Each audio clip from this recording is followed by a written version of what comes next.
Some things are impossible to miss, like an elephant in the room, or a bull in a china shop, or this season's amazing offers, brought to you by PayPal. Discover offers from hundreds of brands like Viator, Allbirds, and Tory Burch right in the PayPal app. Save an offer before you check out with PayPal and earn unlimited rewards. Download the PayPal app to get started. Terms and exclusions apply. See paypal.com/rewards terms. This is the Cats Roundtable with John Catsimatidis. Everywhere around the world, they come to America.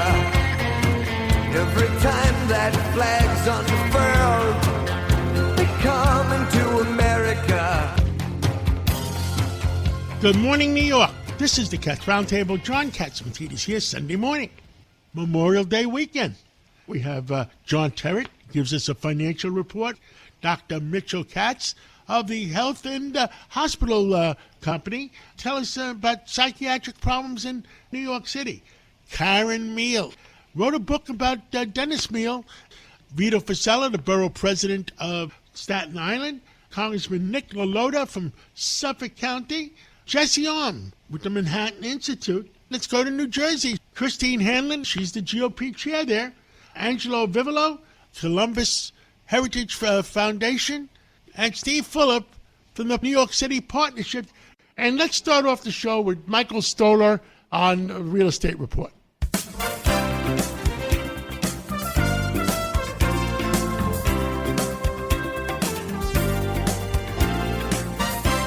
Good morning. This is Mike Stoller for the Stoller Real Estate Report.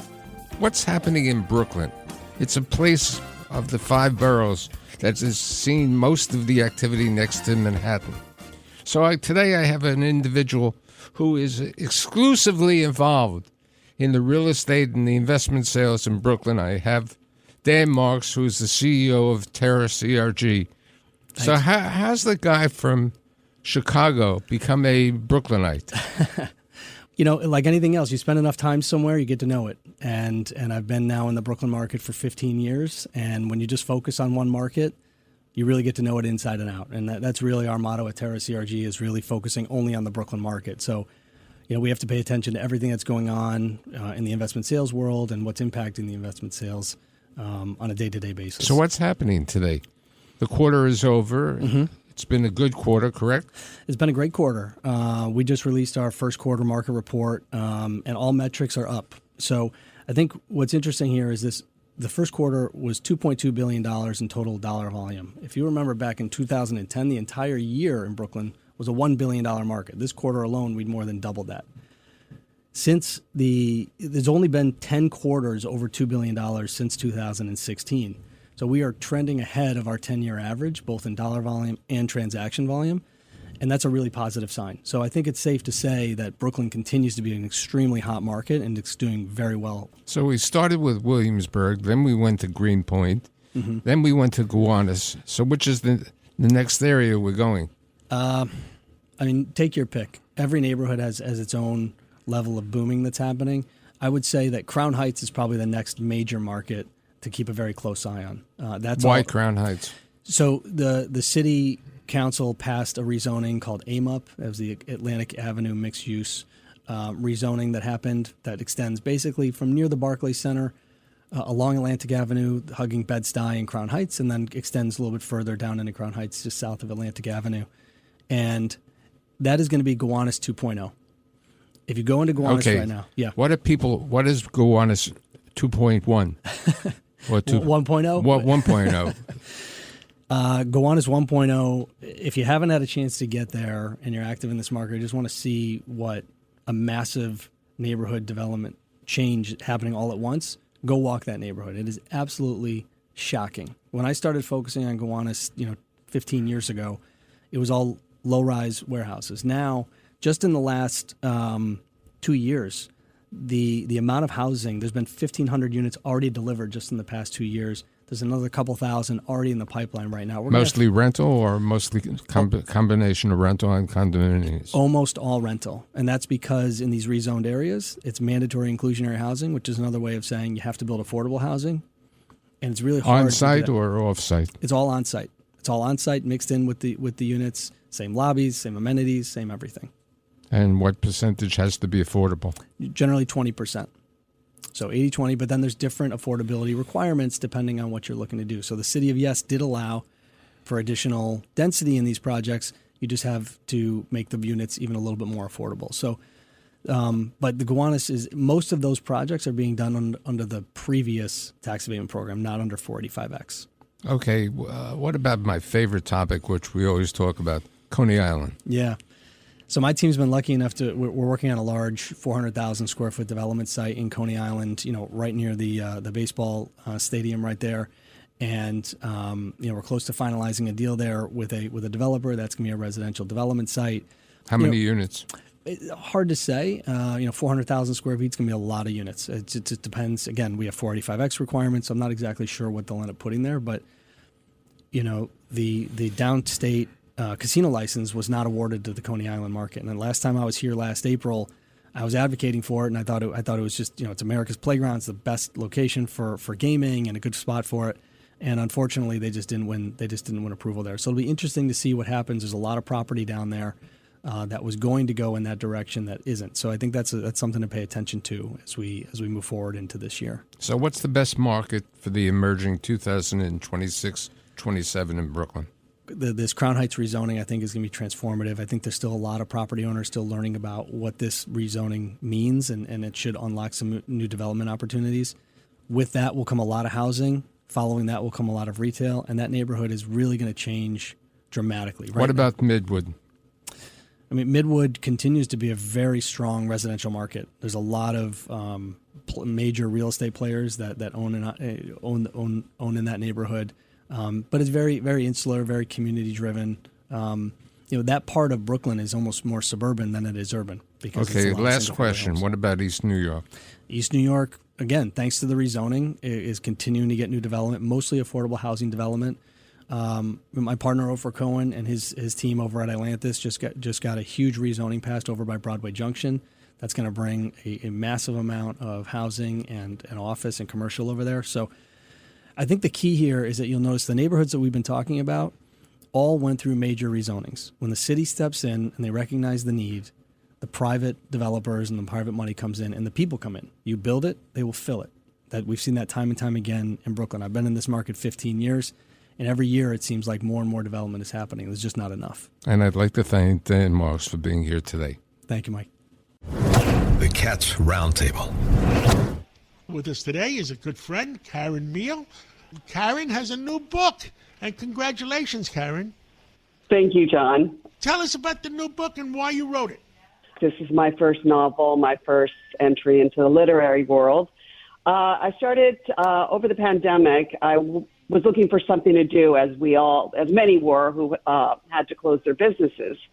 I had a yoga studio, as you know, and I found myself with time on my hands. So I decided I wanted to write a biography about Dennis, one of our favorite people in the world. But it it quickly turned into a novel. And it's based on a New York couple, successful New York couple that have been married decades. And from the outside, they might appear perfect. But, as with everyone, we're human. You pull back the curtain and you see that they have all the vulnerabilities, foibles, aging, trials and tribulations that, unfortunately, we as humans can't, we can't avoid that. So it's a story that, where the wife questions also societal norms that have been applied, to us. Why do we have to follow? There are taboos, right? And why do the taboos exist? Can we move away from that? Can we make a change? Can we evolve? And I really wanted the book. I want people, when they read it, to find something relatable to them. Understood. Now, Dennis is, he's one of how many children? He's one of 7. 7 children. And he worked very, very hard all his life. And in reality, he was the leader of the pack. He took care of all his brothers, all his sisters, all his kids. And he worked hard, and he took care of everybody. And so what was your main item that you wanted to point out? Was it that he was a dedicated father, a dedicated brother, a dedicated husband? Yeah, no, certainly. And, this book is fiction. You'll find, it's loosely based on us, of course. It may be fiction, but it's true. It's true. It is true indeed. So I would say that, in the book, we travel through time from children to adults.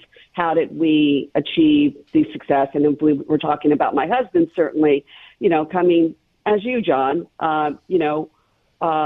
with very little means to begin with, very little education for Dennis. But, he just decided that he was going to create something. And as an entrepreneur, as you are, he just was determined. And yes, and he's a generous man who he shares of himself and also what he can to help out his family, friends, and people that he believes in. So that certainly comes through the book. And I hope people will also be inspired by that, the ability to, find yourself in a world that, in Dennis's terms, he dreamed of. And from where he came, Washington Heights, to, meeting presidents and such.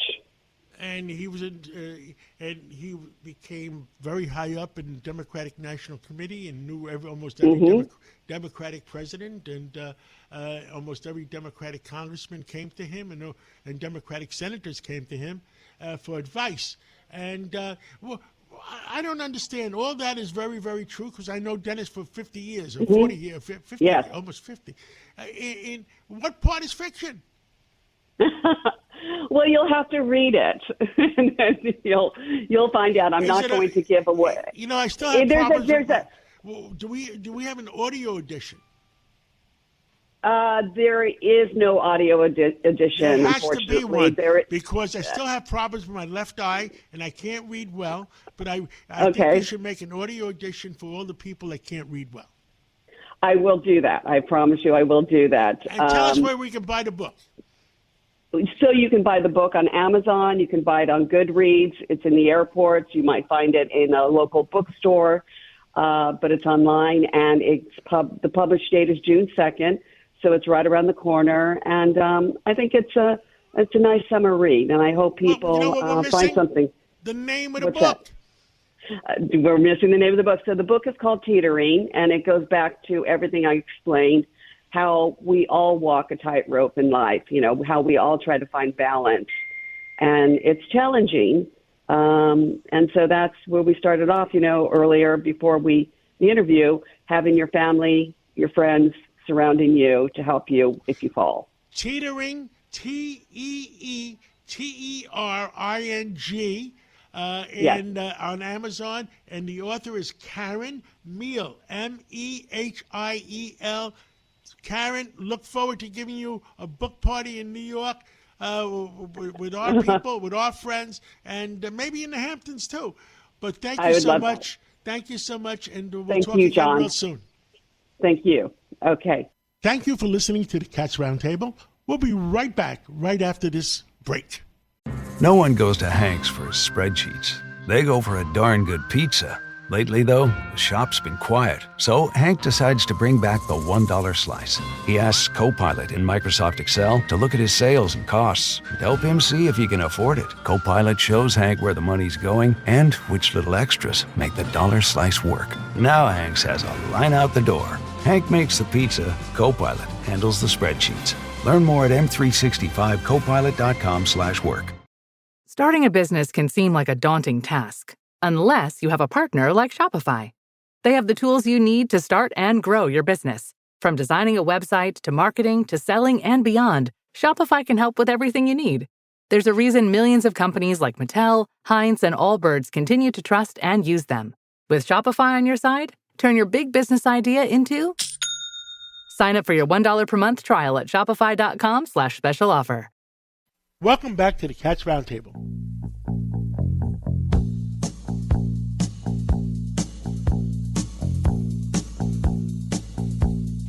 And with us today is Vito Fossella. He's the borough president of Staten Island. Well, Vito Fossella, what is on your mind on Memorial Day Sunday? Well, first off, Memorial Day is one of those important holidays. It honors those who gave the ultimate sacrifice for this country and our freedoms, and we will forever be indebted to those who gave their life for this country. To me, that's what Memorial Day needs to be about, and we need to keep reminding people because from time to time they forget. And one of the benefits of living in a free country is you get to live the American dream if you choose to do so. And unfortunately, lately, we've seen those in elected office in the city wanting to put a target on those who have established those dreams and created wealth as if they're the enemy. And not too long ago, folks stood outside Ken Griffin's house and almost mocked him and targeted him. Here's a guy who's another success story, has contributed billions of dollars in taxes to the city of New York, planning to build a multi-billion-dollar new building on Park Avenue, employ thousands of folks for construction jobs, even more thousands for permanent jobs. And this is who they choose to target, and others like him. Now, New York City has always been a place where ambitious folks from around the world have come, young people. They see an opportunity. They're welcomed here, take a shot, take a risk. And now the government is almost saying, well, if you do too well here, we're going to punish you. And the other thing we realize is when you start pushing people out, and there's been about 120,000 people who've left this city at all income levels, they take their money with them. The financial firms have moved about $1 trillion of financial assets out of New York City.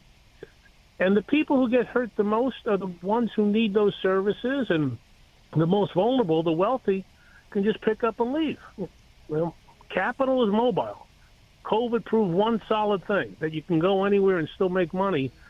And you have a situation where, again, back to Ken Griffin and Citadel, saying, well, maybe we won't build that building, but we'll expand our footprint in Miami or Florida or whereabouts. So what does it mean? New York loses, and places like Miami wins. And we're not treating it right. We're not treating the people right. We should incentivize them to come, expand the tax base, figure out ways to provide more opportunities. And the message that's being sent right now is you're not welcomed here.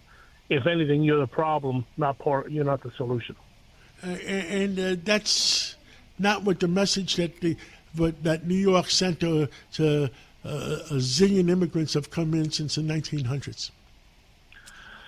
Like my grandparents and great-grandparents, they come here for a better life and a better opportunity, and they struggled. This notion recently of some elected officials saying that you can't become a billionaire without, committing a crime and all that stuff, it's total bogus. Folks struggled. They worked 2-3 jobs. They would live 8, 9, 10 people in a house. And you're going to take that away from them if they achieve success? Nobody handed them anything. And that has been the story of America and has been the story of New York City. I've been the beneficiary of the sacrifices of my parents and grandparents and great-parents and try to keep it so we can give our kids and grandchildren a better future. And when people do well here, like you're Exhibit A, John, when you do well, you give back. How many charities you support, how many not-for-profits, name it, the PAL, for all these things that you support, because you know how important it is to give back, and that's what these folks do. But if you push them out to the point of they're the enemy, then you lose all those people giving all those money to the charities and folks that are trying to do good as well. You're absolutely right, and it's going to hurt New York if we go down the wrong direction. And a lot of the people don't realize that. They think it's going to go on forever. And, we worry about our city and our state and our country. And Vito Fossella, Borough President, have a great Memorial Day with your family, and let's talk again real soon. Thank you, John. Appreciate you having me on. The Cats Roundtable. Well, let's go all the way out to Suffolk County in Long Island, and from the number 1 congressional district in New York, Congressman Nicholas LaLota, and say how he feels on Memorial Day weekend. What's on your mind, Congressman? Yeah, good morning, John. Great to be on with you and your audience. It's always nice catching up with you. Memorial Day is a time to reflect on those who made the ultimate sacrifice for our great nation. Many of us are looking to the 4th of July and the 250th anniversary, the celebration of the birth of our nation. But you don't have this great nation. You don't have the greatest nation the world has ever known unless you had the sacrifice made by so many men and women wearing a military uniform, some having paid the ultimate sacrifice for our freedoms, for our opportunities. We've defeated tyrants and terrorists all over the globe in the name of freedom. And we're proud this weekend especially of those who made the ultimate sacrifice for our great country, John. Well, God bless America. And let me tell you something. Whether you like President Trump or don't like President Trump has brought back our military to the strongest it's ever been. And all the dictators from around the world, you know what I tell them? They respect President Trump. And they won't go against him, and that's the way it is. What else is bothering you on Memorial Day weekend? Well, I just got back from Washington, John, and this week in Washington, we were fighting over an issue, and it was about a National Women's Museum. So for your audience, think about like the National Mall and all the different memorials and museums are a national mall, and we Republicans have been trying to advance a women's museum. To respect and to honor the contribution of women throughout our great nation's history.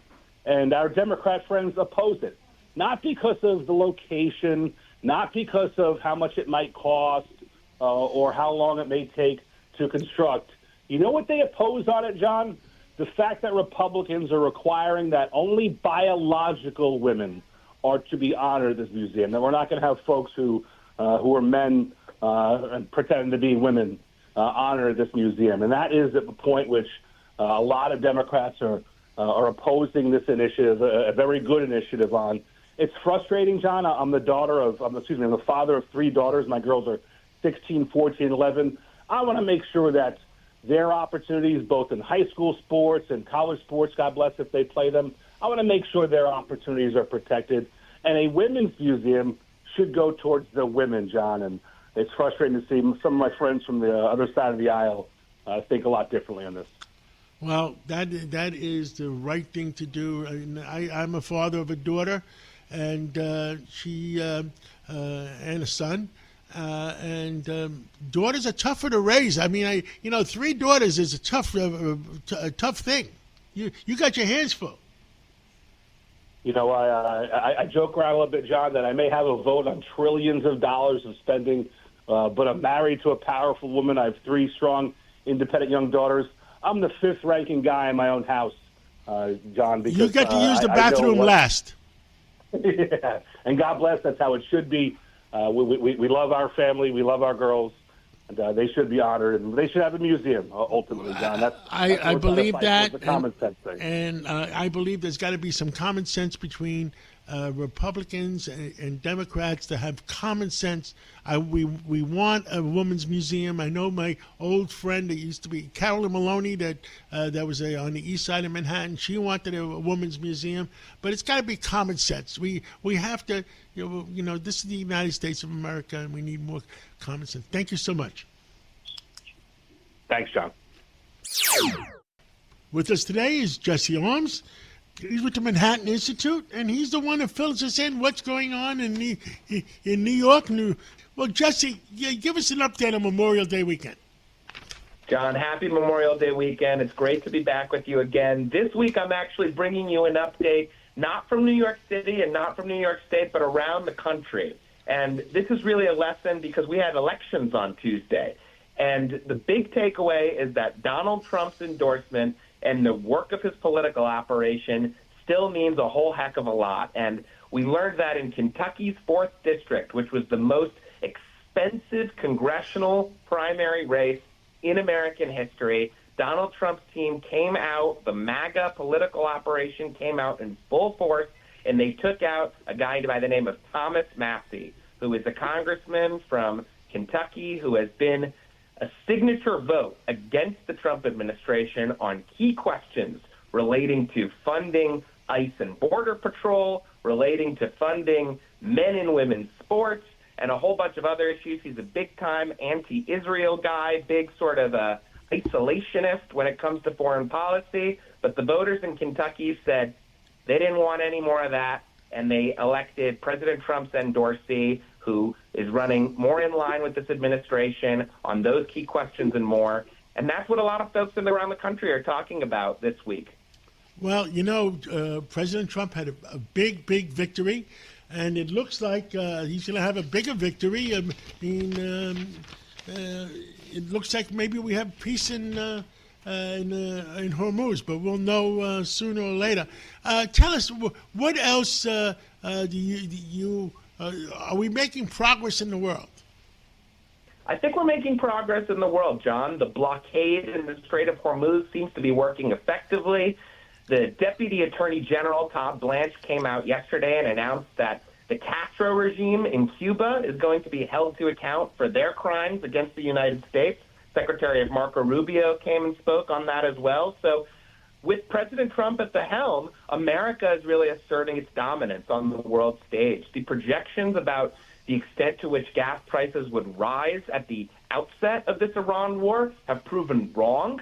This conflict is not any kind of a meat grinder. American soldiers are not dying day in and day out. This is not Vietnam. It's not even Iraq or Afghanistan. This is clearly a conflict where the United States has control over the levers of power and has the Iranians regime right where they want them. So I think a lot of people are talking about the fact that if this conflict continues to drag on, President Trump and his party, the GOP, could pay a price in the midterm elections. But I have a sneaking suspicion that President Trump has some tricks up his sleeve between now and November that could calm the waters of this storm, and we may very well see Republicans doing better than a lot of folks are projecting them to, if it is in fact the case that this conflict comes to some kind of resolution before the end of the year.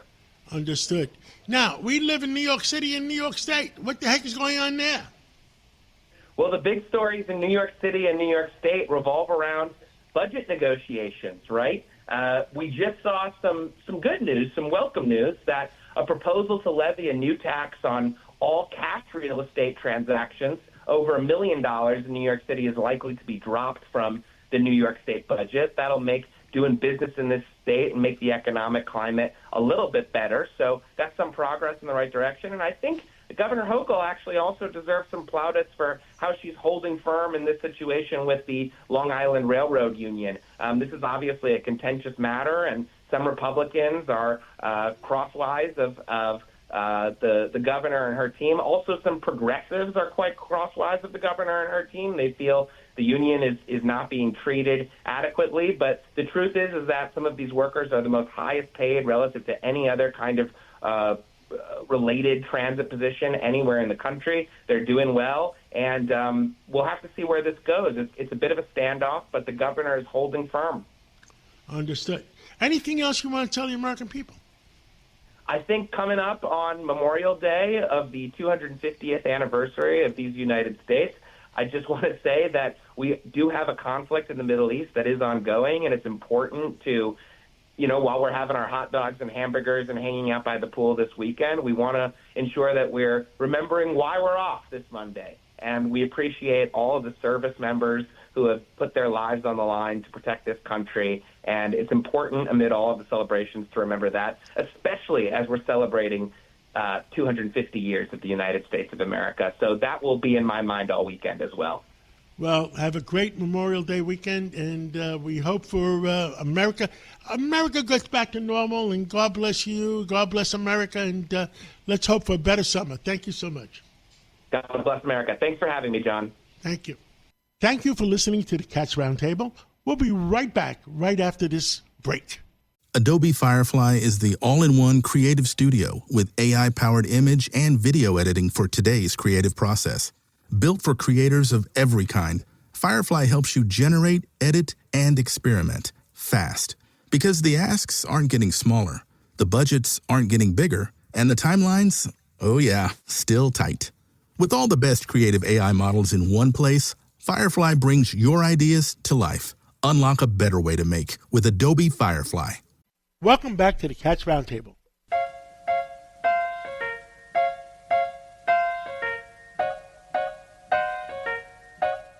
We have with us Steve Phillip. He's the president of the New York City Partnership. Well, Steve Phillip, it's a Memorial Day weekend. You get to relax for at least a day. Yeah. Tell us what the heck is going on. Look, the city moves fast, so I don't think there's a lot of time to relax. But I'll tell you this. I mean, look, if you look back over the last 2 weeks, I think it's been, from the business standpoint, a up and down narrative. You know, on the downside, the video, you know, singling out somebody in front of their home. That was the Ken Griffin story. I mean, the concern was that really was horrible. Horrible. Yeah, because I don't think you should turn anybody into a villain, especially in a world where you have CEOs that were assassinated, like the United Healthcare situation. You had a shooting at Blackstone last year. So I don't think you should ever single anybody out, even if you believe in a policy. So that was bad. You know, the mayor reached out afterwards to some of the business executives. Myself and Rob Spire met with him at the end of April. I know the leadership for Blackstone met with him. I know Goldman Sachs, JP Morgan. So that's positive, but, you know, we need more than just kind of a meeting. We need some substance and policy where we can work together and figure out some of these finances in a constructive way. Now, were you part of John, you've been talking a lot about it. I mean, like, I know I've seen you out there a lot talking about some of the challenges in New York City. So, I mean, I appreciate that, and I think most people in the business community do appreciate you being so vocal. Well, I met with the mayor and met with his deputy mayor, and look, I believe in communications. I believe people should talk, that people get a better understanding of each other when they do talk, and I'm a talker. And and he, by the way, Zohan, the mayor, is a very, very smart guy. He went to Bronx Science High School. And the only thing me and him argued about, that I told him that Brooklyn Tech was a better school than Bronx Science, and he says, "We're never going to agree to that." And you know, it was a little bit of a joke, and you know, you need a little bit of laughter sometimes. And he's a smart guy, and he knows he could be very successful, or he could be at the edge of disaster. So I said to him, "You get to pick your choice. Which one do you want?" I think that's true. I mean, when we met with him, so we talked beyond the tax policy about, you know, where we could find common ground. I think that AI, so artificial intelligence policy in the jobs market, is really a place that the business community could work with him on. You know, figuring out the child care and how to fund that in a responsible way. That's another place that we could work with him on. And then housing. You know, we have a lot of people that have a big expertise in the housing front. And, you know, to the mayor's credit, you know, the day after Rob and I met with him, so Rob Spire and Albert Bourla are the co-chairs for the partnership. One's the CEO of Pfizer, one's the CEO of Tishman Speyer. Day after we met with him, you know, they followed up and they set up a briefing meeting with Deputy Mayor Julie Su on the Sunnyside project, which is the one that Heath went to, Mamdani went to. I was treated the same way. He turned me over to Julie Su. Well, you know, look, I don't mind, because I know that his day is busy. I mean, as long as there's substance and follow-up and he's involved in it in some way, I'm okay with it. The Sunnyside project, I mean, look, he needs help from Donald Trump. There's no question about the president needs to be helpful. He went to the president asking for help. A lot of people in the partnership, and you included, have very good relationships for a long time with the president. So the fact that the mayor's asking for help and trying to brief people on that, that's a good thing. But got to get the details and see where we overlap on that. Look, he's a smart guy. You're not going to take that away from him. And it's up to him to decide which way to play it. I mean, we love New York. And if you force people to leave New York, and I was on Brian Kilmeade's show before, and I was on a few other shows, if you force people to leave New York, guess what? They're not spending money in restaurants. They're not spending money on taxi cabs or Ubers. And guess what? You know who suffers? The waiters, the busboys, the cab drivers, the Uber drivers. Those are the people that. And a guy like me, I'd probably spend $1,000 a day. And know who gets the money? The waiters and the busboys, and they're going to suffer. Yeah, I think there's a reality to that, and I think that the mayor needs to figure out how to kind of keep his base where it is, because some of this goes back to politics, and he has that extreme far left base. So he needs to, obviously, he made promises, which we understand, but at the same time, there's a reality of being the executive and the mayor and being responsible for certain outcomes that aren't necessarily realistic in the framework of a campaign. And so look, the homeless conversation and how to deal with encampments was a good example. The campaign, he said, they're going to keep them, and then he kind of changed that once, the policy implementation that he wanted to do had questions. Same thing with the city thefts program, and same thing with the school, mayoral control. So the hope is that we kind of inch along in a direction that we find overlap on jobs and the economy, and I still think that that's possible. Well, let's keep talking. Let's keep communications open, and let's hope common sense prevails. And in one way or another, hopefully common sense prevails, and we'll catch up again real soon. Yeah, have a great rest of the Memorial Day weekend. You too. The Cats Roundtable. New Jersey, each day your beauty shines from farmland to the shore. New Jersey. And with us today is Christine Hanlon, and she's the GOP chairwoman of New Jersey. Christine, I still scratching my head. I got a big bald spot. I still don't understand how Jack Ciattarelli lost it by 14 points. Do you have election integrity down to a science? Well, that is something that we're working on right now, and I'm not sure if a lot of people know this, but the Republican National Committee has been focused on election integrity for the past several years. They just launched and made public a big effort that they're doing going into the midterm elections. We have people on the ground here in New Jersey from the Republican National Committee, but we decided to launch our own election integrity task force to work hand in hand with our partners at the Republican National Committee. And we just launched it last week. And, we're working hard to make sure that we have, clean voter rolls and, that people have confidence in the system. Well, I mean, the American people have to have confidence that when they vote, that their vote counts. And that when they vote, it's the American citizens that are voting and not people that are not supposed to be voting. I mean, how many, where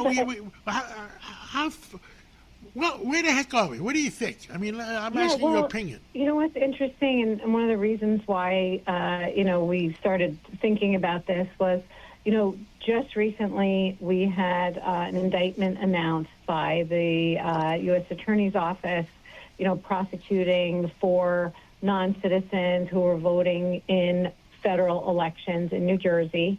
And then also, we just had our Attorney General's office announce the guilty plea of a mayoral candidate in New Jersey who tried to submit 1,000 fraudulent voter registration forms in an effort to swing an election.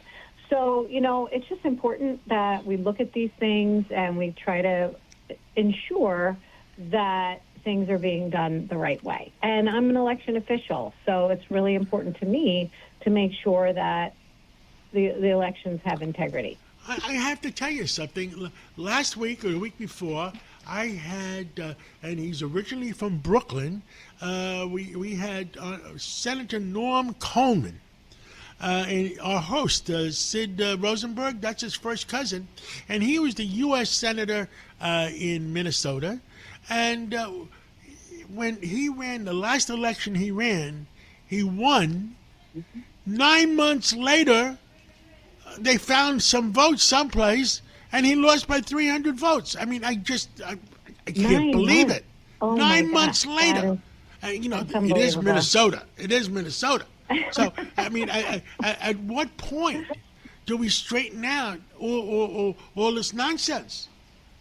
Yeah, well, I think one of the reasons also in New Jersey, we just want to look at how the process is working and can we make improvements to the process. So one of the things that has been concerning to voters and some election officials and some of our legislators is that each year in New Jersey for the past, several years, there's a new election law, there's a new thing passed by the Democrats in Trenton and the governor that, tend to erode the process a little bit in terms of the checks and balances.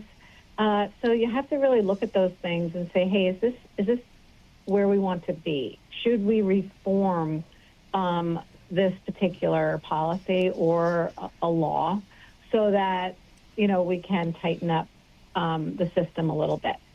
One American, one vote. That's what it comes down to. And I can't believe it finally came out why all the Democrats wanted more migrants coming in, because migrants are counted in the census. I never realized that. Oh, and if they bring in congressional. If they bring in 1 million migrants and put them in New York or New Jersey, they get more congressional seats, which is nonsense. What does migrants have to do with American citizens? Well, this is one of the reasons why during the last Trump administration there was an effort to try to make sure that non-citizens or illegal immigrants were not counted in the census. But I believe that a judge said that we had to count even non-citizens. So it really makes a difference in terms of congressional redistricting. So it's a really big deal. Well, Christine Hanlon, GOP chairperson of New Jersey, let's work hard and get a better working out of who votes and who doesn't vote. And thank you for coming on this Sunday morning. Happy Memorial Day weekend, and we'll catch up again real soon. You too. Take care, and God bless America. God bless America. Thank you for listening to the Cats Roundtable. We'll be right back right after this break. Welcome back to the Cats Roundtable.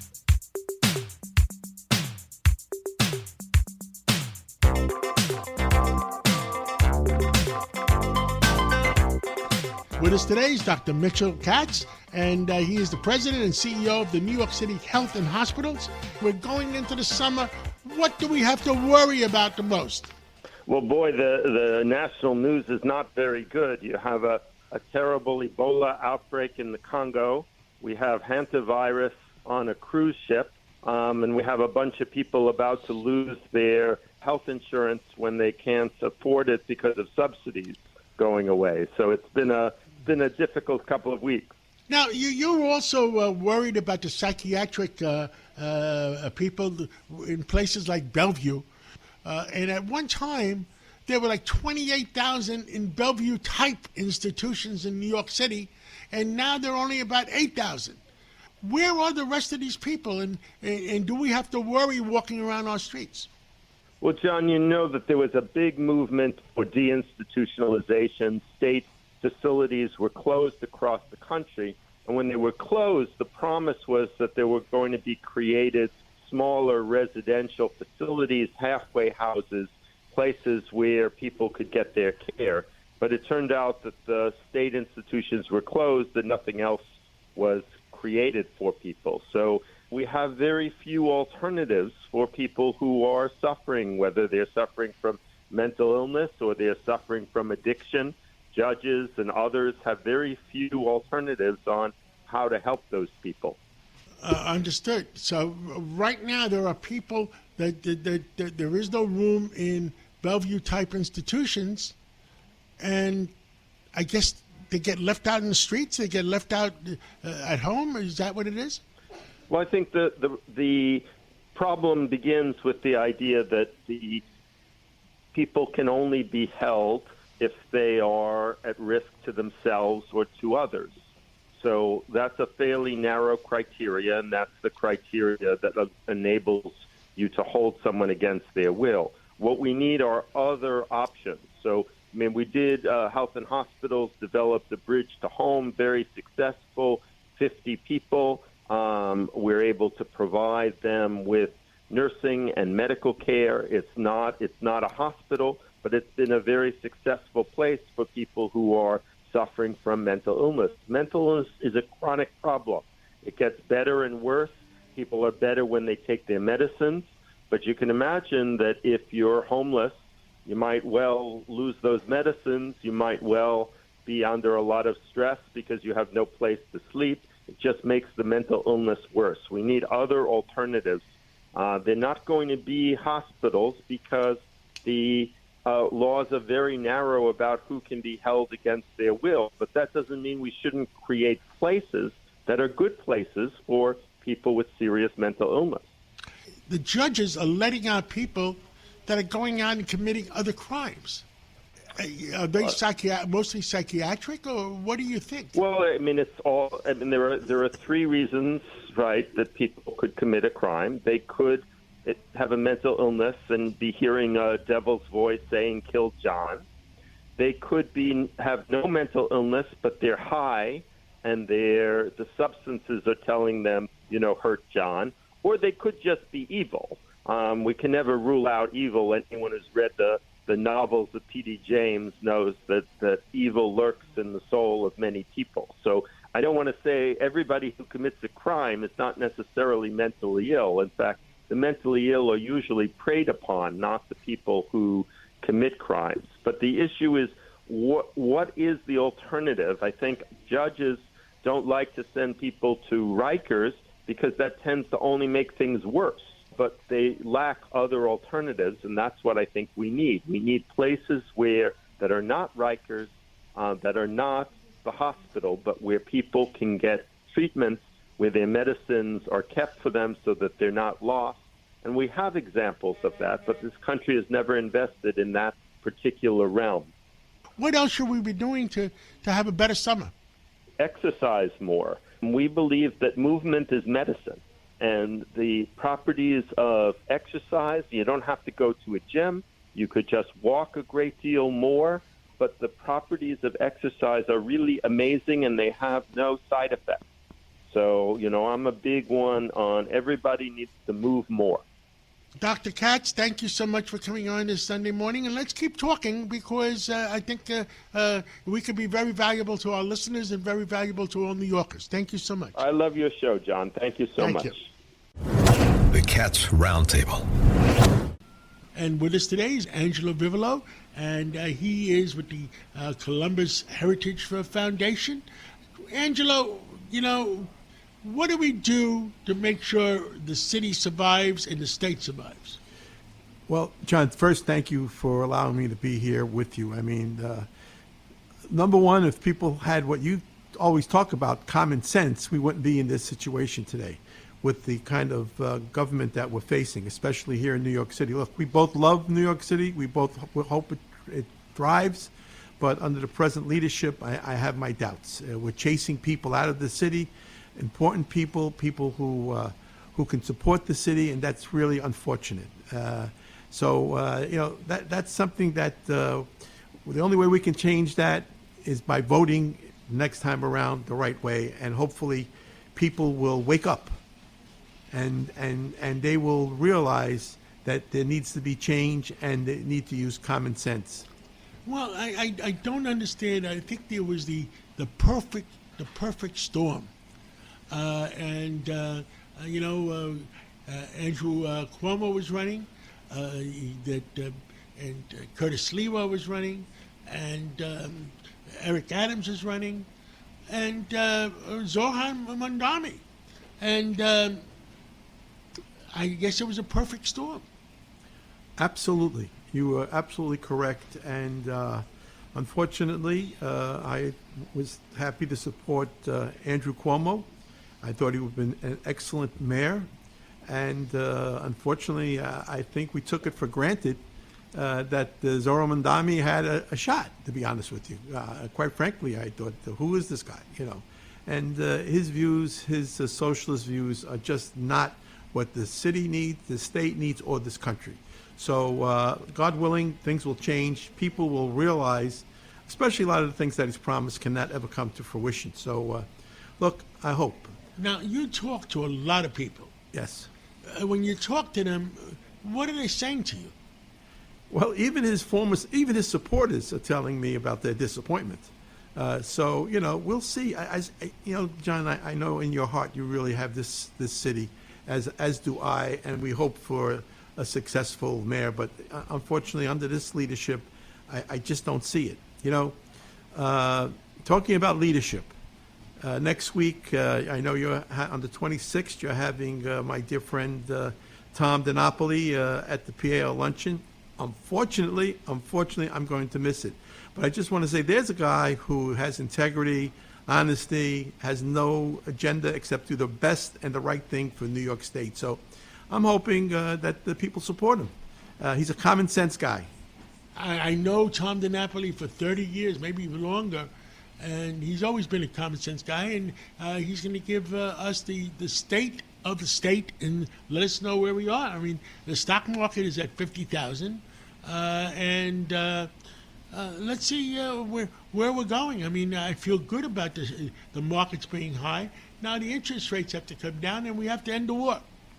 Absolutely. And, as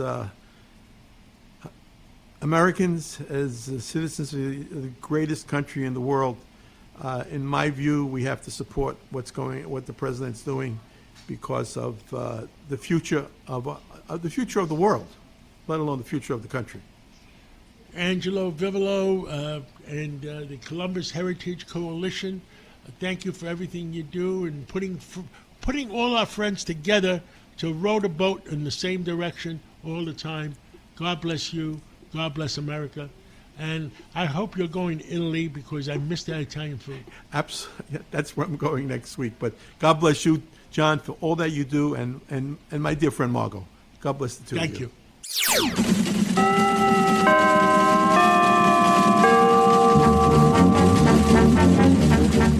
So what happened last week? Well, John Terrett gives us his financial report. I'm here. Good morning. Well, I'll tell you something. The stocks had their best run-up to Friday since 2023. Can you believe it? And what a week on Wall Street it was. On Wednesday, NVIDIA, the chip maker, turned in stellar earnings.